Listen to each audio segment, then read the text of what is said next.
Welcome to the woods. Welcome back. It's been a very long time, and it seemed even longer for me.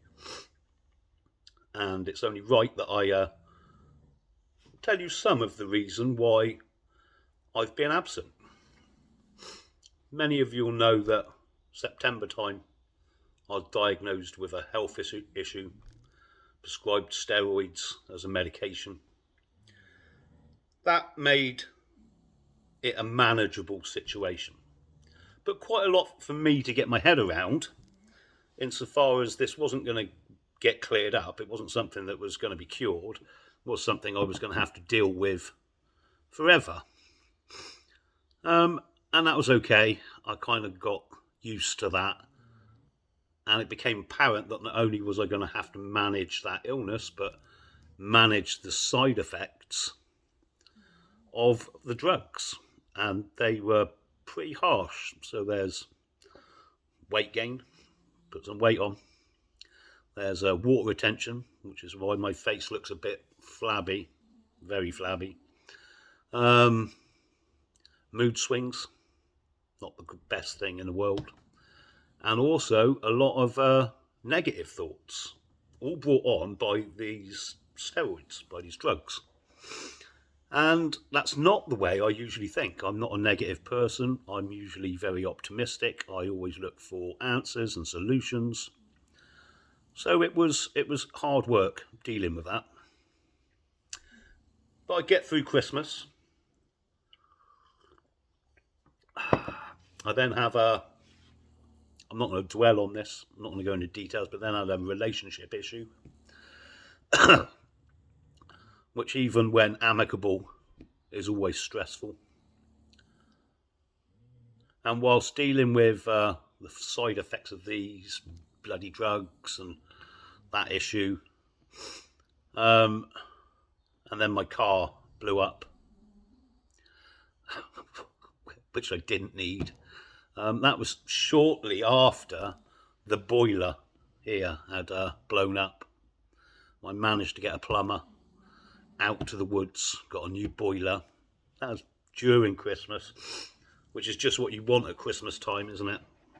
Another expense. And then the car, so I needed to sort of car like the next day, otherwise I can't even get to work. So I get another car, and I'm up here in the woods, and the generator breaks down. So now I'm here with no electric, no light, no heating, in the middle of winter, sat at the kitchen table, wondering, is there anything else that could possibly go wrong? And I don't suffer from depression, but that was certainly what I was going through. And I'm being honest, it's not a nice feeling. For those of you that have to deal with that on a constant or regular basis, it's quite debilitating. But it was important that I worked through that, which I am doing, because there's still remnants of that. It's just been quite a tricky 4 or 5 weeks, and all of these things that happened in the 4 or 5 weeks. Combined with that, I still have the Woodlander Initiative to work on. So I'm still dealing with solicitors, I'm still dealing with the accountants, I'm still dealing with the members. But I have pulled back slightly over the last 3 weeks, and I've had to do that for my own sanity. And it's important that I got myself well. So as I sat here in the dark, wondering, could it get any worse, I thought I'd better book a GP appointment because I was finding it difficult to breathe. And I wondered if that was either a side effect of those steroids, or if it was an unrelated thing, or if it was just part of the situation I was going through. So I tried phoning for an appointment. There's no point trying to phone for a doctor's appointment. It's a pointless exercise. So I drove down to the surgery and was told there were no appointments. And I asked if it would be possible to see the doctor that had been working on my case, and he said that he had left. So that's great. So I said, okay, there was another doctor that was working on it with him, and he's left as well. Okay, and there's no appointments. No, I would have to phone the next day. So I tried phoning the next. Anyway, it went on, and it took roughly 3 weeks, constantly going down there, to actually get them to give me a doctor's telephone appointment, where the doctor will phone you and have a chat over the phone. So I have an Indian doctor phone me at 4 o'clock in the afternoon one day, and I explained to him that I've been prescribed these drugs, and at the moment I'm finding it very hard to breathe.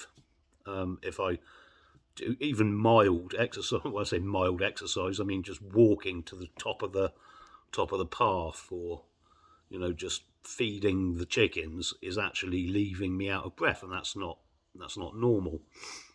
And was that a side effect? To which he said, well, we'd better get some x-rays sorted. Okay, and he said he'll make an appointment and get back to me. 2 days later, I was in a situation where I couldn't actually walk from the dining room to the kitchen without being completely out of breath, to the point I had to be careful not to fall into a panic attack because I couldn't breathe at all. And that's not normal. And this got progressively worse, where I couldn't walk to another room. The only time I could breathe properly is sat down at a table. I later found out that that's actually one of the best positions to put yourself in. So I ended up driving myself to A&E on 5 o'clock in the morning. So that would have been Sunday morning or Saturday night. I was admitted straight away. I was seen straight away. It was quite obvious that I couldn't breathe. They didn't want me to pass out or collapse in front of everyone. So put me straight in a wheelchair, wheeled me through. I had an ECG within 10 minutes, up to a monitoring room where I was hooked up to just about everything. Bloods were taken, swabs were taken. And I'll be honest with you, I was worried, and I was expecting the worst. Chest x-rays were done relatively quickly, and I got to see a doctor, which is remarkable, isn't it? Anyway, the results come back, the x-rays come back, and I'm fully expecting a dark shadow, a tumour, or COPD at the very least, and they were completely clear. No problems at all with those x-rays. And then the bloods came back, where they had done liver, kidney, whatever test. No problems at all with the bloods. And the swabs come back, and they're all clear as well. So that now leaves me in a situation where I'm looking at the doctor going, okay, well, why can't I breathe? And he, to his credit, was a little baffled as well. And he said, look, to be honest, I think what this could be is that the steroids you're taking will compromise your immune system, which is what they're supposed to do. They will lower your immune system, which will make the um, the eczema which appears on your palms of your hands and feet, a manageable illness. But by lowering your immune system, what we could have here is it could just be a simple case of the flu or another viral infection that usually you would just fight off and not think twice about. But actually, at the moment, your body's unable to fight that infection off. And that could be leading to the respiratory problems, which on the whole is actually good, because if it's just a viral infection or a flu, that will eventually go. And I'll be able to walk to the kettle without nearly dying. So I left the hospital. I drove home. I then did an online conference about intentional communities. I then spoke to a few people. And I'm doing okay. I'm back. But it is important that I let you know that I wasn't just on holiday. I've had a lot to deal with. And I'm dealing with it. So I hope that kind of puts you in the picture, okay? 4 or 5 weeks, which I'd never like to go through again.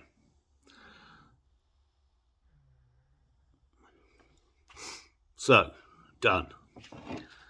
Let's talk about some good news.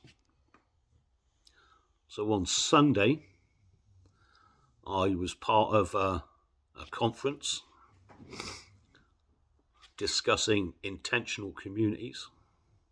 So this is a pan-European global conference. It was online with some of the most influential speakers, content creators, nationalists from all over the world. And to hear 13, 14, 15 speakers all echoing exactly what I've been saying for the last 5 years,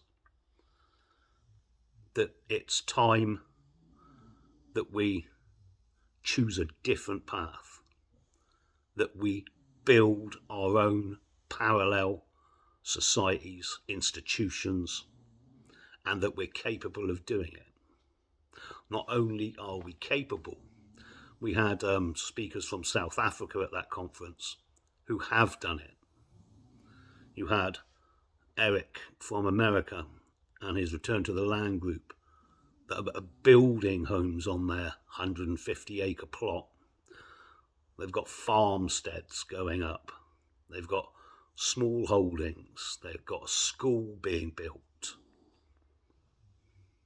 And then you had Dan Eriksson in Sweden, who initially bought a pub, and then they bought some homes, and then they bought some flats, and then they bought some businesses, and little by little, they then controlled the village. It's their village. It's a clean and safe place to live. So there's different ways of doing this. It could be buy the land and build our own. It could be we move into a smaller area and start making that an area worth living in. But it's time to move forward in a new direction. I think when you look at what's going on in the political realm at the moment, as endlessly interesting as it is to watch Starmer in the UK and what Trump's doing in America, and I've always been interested in politics, and I suppose most of you are too, to see Le Pen on the brink in France, and the rise of populism throughout Europe looks promising. But I have a feeling that in order to get to those positions, Meloni, Geert Wilders, Le Pen, they've had to give away so much of what they began with that actually they're nearly excuse me, they're nearly hollow husks. And I think what you'll see is a lot of posturing. I think you'll see some reduction in illegal immigration across the board.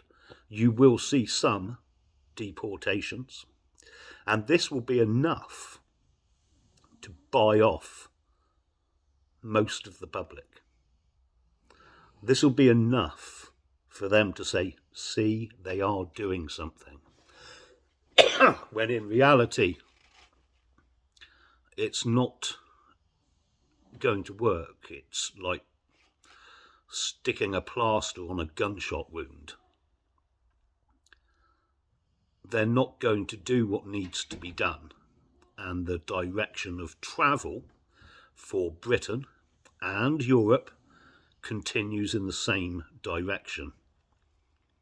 I'll be honest with you, from what I heard on Sunday, the direction of travel, even under Trump in America, is going to continue in the same direction. The demographics are going to get progressively worse. And things aren't getting better. So it's important that we look at ways that we can put ourselves in a position of safety, power, where it's our property, it's our land, we own it, we're in charge of it. We say who can come in and who can't come in.